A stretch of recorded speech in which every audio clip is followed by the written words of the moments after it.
নমস্কার বন্ধুরা, আমি ডক্টর সোমা পাল।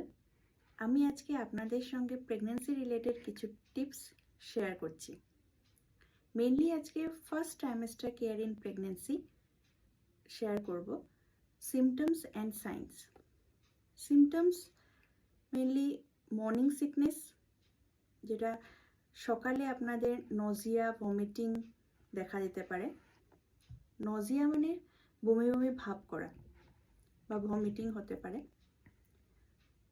আবার সেকেন্ড হচ্ছে টায়ার্ডনেস। থার্ড হচ্ছে ফুড হ্যাবিট চেঞ্জ হয়ে যাওয়া। ফোর্থ হচ্ছে হেডেক হওয়া।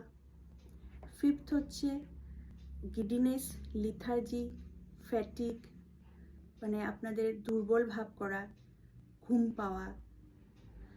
সিক্স হচ্ছে আপনাদের ব্রেস্ট টেন্ডারনেস হওয়া, কারণ হরমোন রিলেটেড কিছু আপনাদের ব্রেস্টের সাইজ চেঞ্জ হয়, সো ব্রেস্ট টেন্ডারনেস হতে পারে। কারো কারো স্লাইট স্পটিং হতে দেখা যায়, লাইক থ্রেড লাইক ব্লিডিং দেখা যেতে পারে। সব সিমটম যে সবার মধ্যে থাকবে সেরকম নয়, কিন্তু কারো কারো ক্ষেত্রে কিছু কিছু সিমটম থাকে, কারো কারো থাকে না। কোনো কোনো মহিলারা কোনো সিমটমই তাদের মধ্যে নাও দেখা দিতে পারে in first trimester in pregnancy.